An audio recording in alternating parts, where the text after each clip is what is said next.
สวัสดีทุกคนค่ะระหว่างพักทำงานก็มาดูอะไรที่สบายๆตานะคะ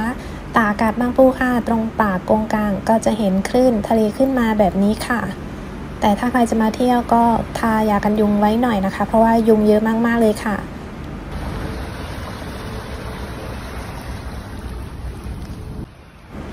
สวัสดีทุกคนค่ะระหว่างพักทำงานก็มาดูอะไรที่สบายๆตานะคะ